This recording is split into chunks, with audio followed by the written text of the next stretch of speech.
দাদা বাইদেউসকল, ৰাজ্যিক কৰ্মচাৰী আৰু পেঞ্চনাৰসকলৰ বাবে এক বিশেষ খবৰ প্ৰকাশ পাইছে, য'ত ৰঙালী বিহুৰ উপহাৰ দিছে ৰাজ্যিক কৰ্মচাৰীলৈ। আৰু যিটো মাননীয় মহোদয় ডক্টৰ হিমন্ত বিশ্ব শৰ্মাই ঘোষণা কৰিছে, এয়া চাওক। অসমীয়া গণজীৱনৰ বাপতি সাহোন ৰঙালী বিহুৰ প্ৰাকক্ষণত শুক্ৰবাৰে ৰাজ্যিক কৰ্মচাৰীসকলক সুখবৰ দি উষা উদ্দীপনাৰে ৰাজ্য চৰকাৰে বিশেষ সকাহ দিয়াৰ কথা ঘোষণা কৰে মাননীয় মহোদয় ডক্টৰ হিমন্ত বিশ্ব শৰ্মাই।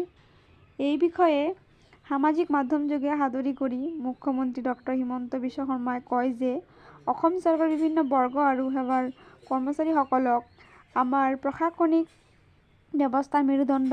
তেওঁলোকৰ কঠোৰ পৰিশ্ৰম আৰু সংকল্পৰ জৰিয়তে অসম আজি প্ৰগতিৰ নতুন উচ্চতাত আৰোহণ কৰিবলৈ সক্ষম হৈছে আৰু দেশত দ্ৰুততম বিকাশশীল ৰাজ্যসমূহৰ ভিতৰত এক হৈ পৰিছে।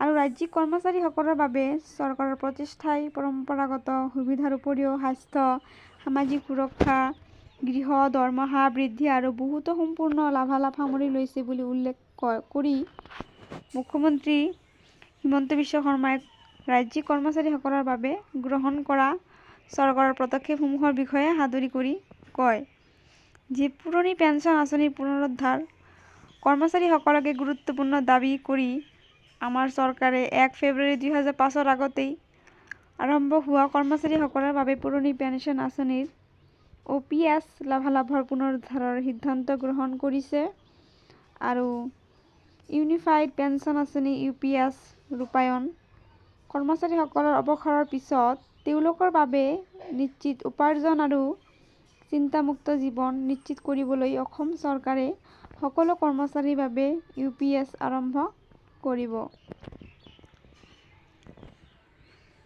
সামগ্ৰিক বীমা কভাৰেজ ৰাজ্যিক কৰ্মচাৰী আৰু তেওঁলোকৰ ওপৰত নিৰ্ভৰশীলতাৰ বাবে সুৰক্ষাজনিত দিশ নিশ্চিত কৰিবলৈ আমি কৰ্মচাৰীসকলৰ বাবে শূন্য ব্যয়ত এই সামগ্ৰিক বীমা কভাৰেজ আঁচনি আৰম্ভ কৰিছোঁ।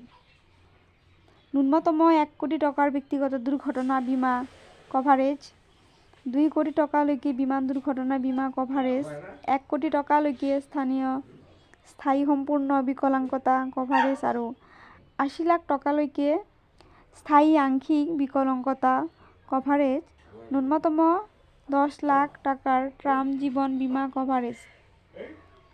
চিকিৎসা বীমা ইয়াত কৈছে যে সকলো ৰাজ্যিক চিকিৎসা মহাবিদ্যালয় আৰু hospital, Assam cancer care foundation আৰু বি বৰুৱা কৰ্কট প্ৰতিষ্ঠানৰ কৰ্মচাৰীসকলৰ বাবেও আয়ুষ্মান অসম মুখ্যমন্ত্ৰী লোকসেৱক আৰোগ্য যোজনাৰ অধীনত নগদবিহীন চিকিৎসা।